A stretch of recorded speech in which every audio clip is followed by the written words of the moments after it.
Greetings, citizens from the rolling hills of the bluegrass. It's been a while, and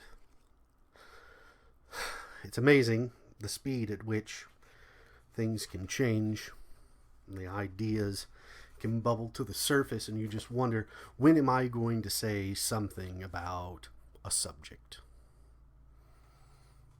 Of course, as who have listened, you know that I generally operate on inspiration, and I try not to repeat myself, which is always something that I fail at.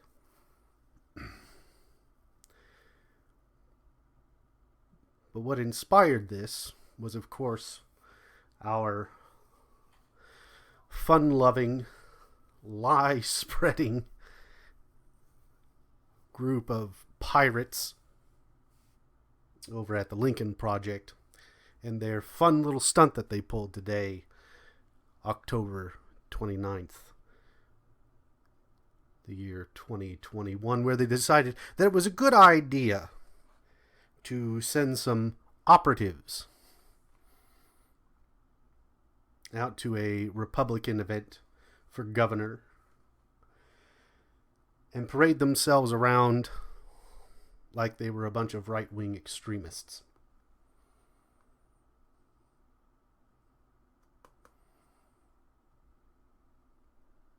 We are not dealing with honest people.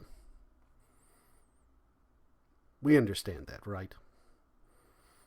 We're not dealing with people who want to win honorably. We're dealing with liars. And their only goal is power, the acquisition of. And it doesn't matter how, when, or why they get it. They just want the power. They want it from you, and they'll use your enemy. It doesn't matter who it is. They will ally themselves with whoever, whenever, in order to get it. And I've been wanting... I have an issue of reading too many books at one time, and right now I think I have 4 going on. And that's not a statement of, ooh, isn't he smart? That's a statement of, I get bored, and I try to digest as I go. But I get bored, and so I start another book before I finish one. And this book that I'm reading is something that you all are more than likely pretty familiar with. I don't necessarily agree with its prescriptions on what should be done. But I do agree on the points that it's making about people who pursue power. And that's James Burnham's Defenders of Liberty, the Machiavellians. And if you have a copy, I'm using the Loom Books edition. Copyright 2020? 2020. And it's on page 69. Nice.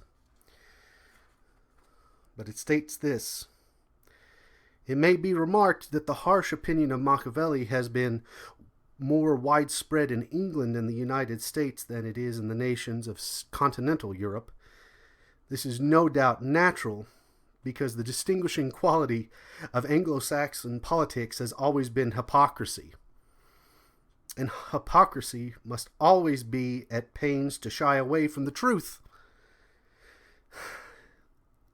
It is also the case that the judgments of Machiavelli are usually based on the acquaintances with the prince alone.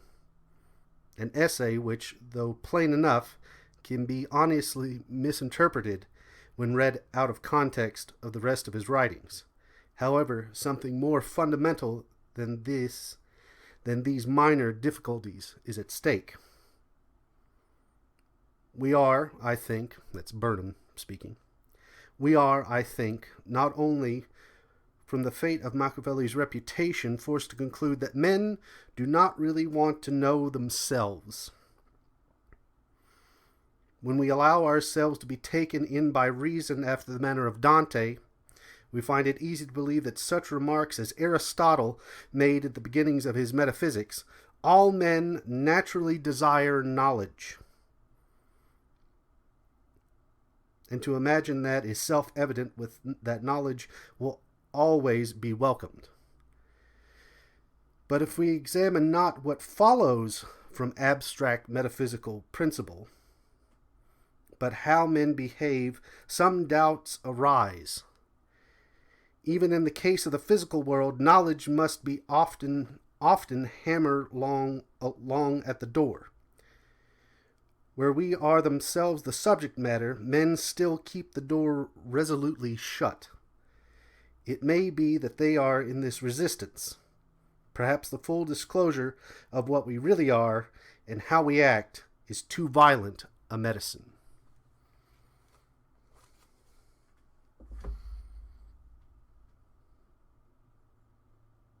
Now, if that's to be the case, and if we use the current idea, this is me speaking now, if we use the current idea that words are violence, then you can perpetrate a violence on anybody with anything. Good intentions are violent. The knots that we can then mangle ourselves into to perceive our goodwill as something everyone will recognize. Oh, look at them, they're doing something nice. Isn't that polite of them?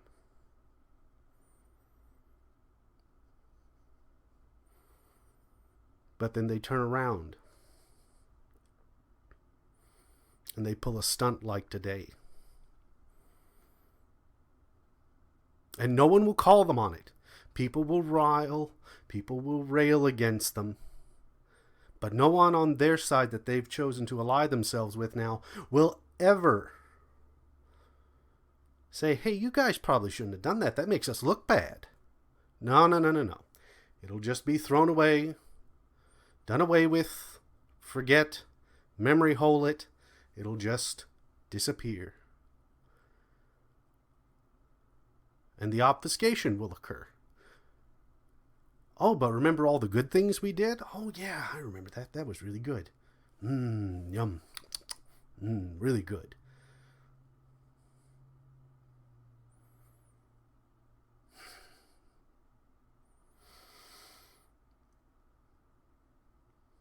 But that leads me to kind of the one thing that I really wanted to talk about, and this is something that I've said in a couple of places here and there, but it's the idea of rebranding. And you go back to your Edward Bernays and your propaganda, and you have this idea of branding, where you are staking yourself on an image, on a certain set of ideals. And those ideas have been processed, they've been thought through, they are meticulously tailored to the purpose that you're wanting to use them. But then what happens whenever someone calls you out on it? Someone points out maybe a fallacy, a blatantly wrong amount of information, misinformation, where you've met resistance. You've come up against something that, oh, well, that's not good. That's going to make us look bad. Rebrand. Don't change the inner workings. Don't change the purpose. Just change the surface. Change the outer layer, the part that people see, the headline. Don't change anything on the inside, because that's where the mechanism is working. That's the nuts and bolts. That's the guts of the operation, but you can change the paint. Strip away the veneer and put down something new. Wallpaper.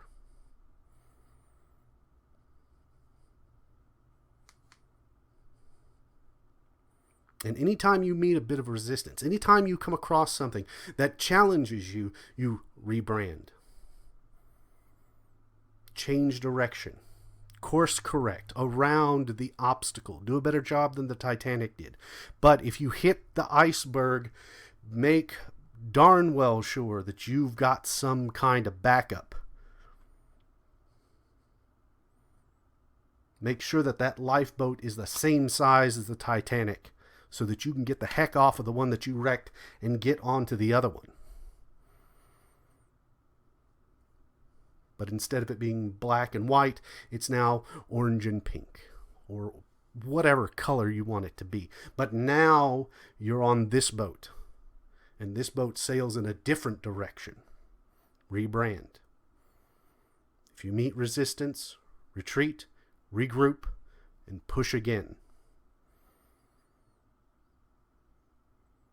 So it's very funny that those who, tout this book by Burnham are fighting against people who are using the same tactics, who are coming at it from same direction.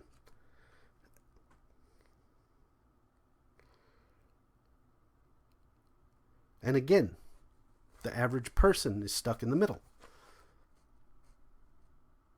doing their life, trying to get by, trying to find happiness in small moments here and there, not paying attention to any of this skullduggery that's going on behind the curtain. They just want to live their lives, and they will say, sure, whatever, do what you got to do. Just please stop bothering me. Leave me alone. You want half my paycheck? Fine, if you will just leave me alone. You want to take away my gas car and make me drive an electric car that is not completely proven yet on the mass scale of the world economy? Fine, that's sure, go for it. You want me to heat my house with renewable energy that yet again has not been tested at large scale. We just have a hope and a dream. Yes, please, but just leave me alone. For God's sake, leave me alone.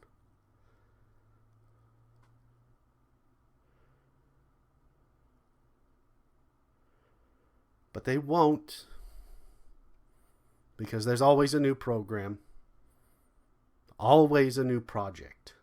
Something, somewhere, is being concocted at any time, and this sounds crazy, and it is, because this world is crazy. It's a mad, mad, mad world, people. I can be a doomsayer if you want me to. I'm a massive pessimist. I'm a little bit of a cynic. If you want to be downright honest, I believe that most people want to be left alone. But they want to make sure that there's someone at the door watching out, looking out into the open field to see if anything's coming. And they'll pay that price. They'll pay that doorman to watch and warn them if something's coming, so that they can change what they're doing and go, I will meet you at the barricade, except actually I'm going to send this person's child.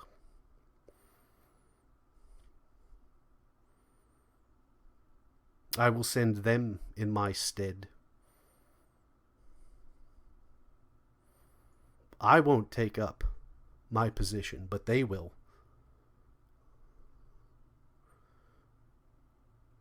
Rich man's war, poor man's fight. But now they can induct women into combat fighting roles. So now it's everyone's fight.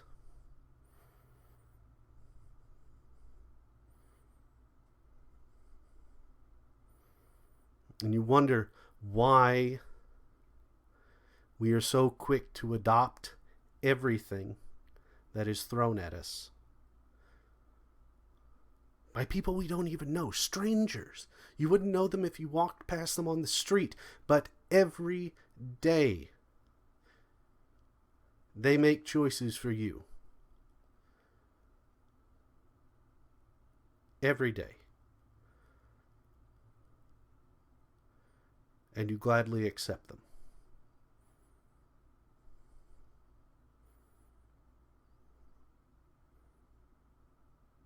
And we in the Liberty Movement would much rather fight one another. We'd rather take pot shots and kneecap one another and see where, I'm consistent. I'm absolutely 100% principled. I remember having an argument Not really an argument. It was about 4 or 5 sentences with a family member.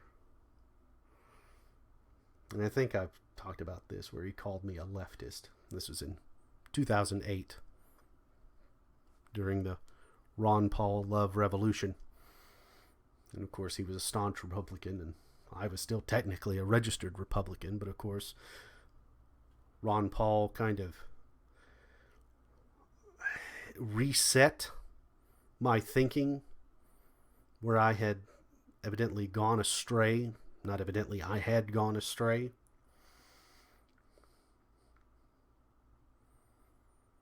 You're a leftist.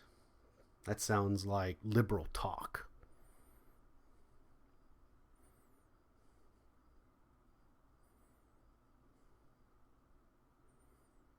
But now that person sounds like me.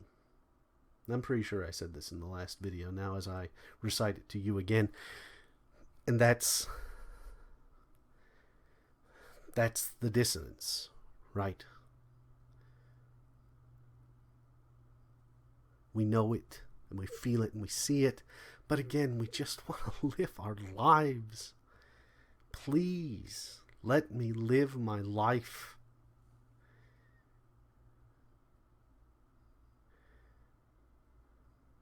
But they're not going to let you.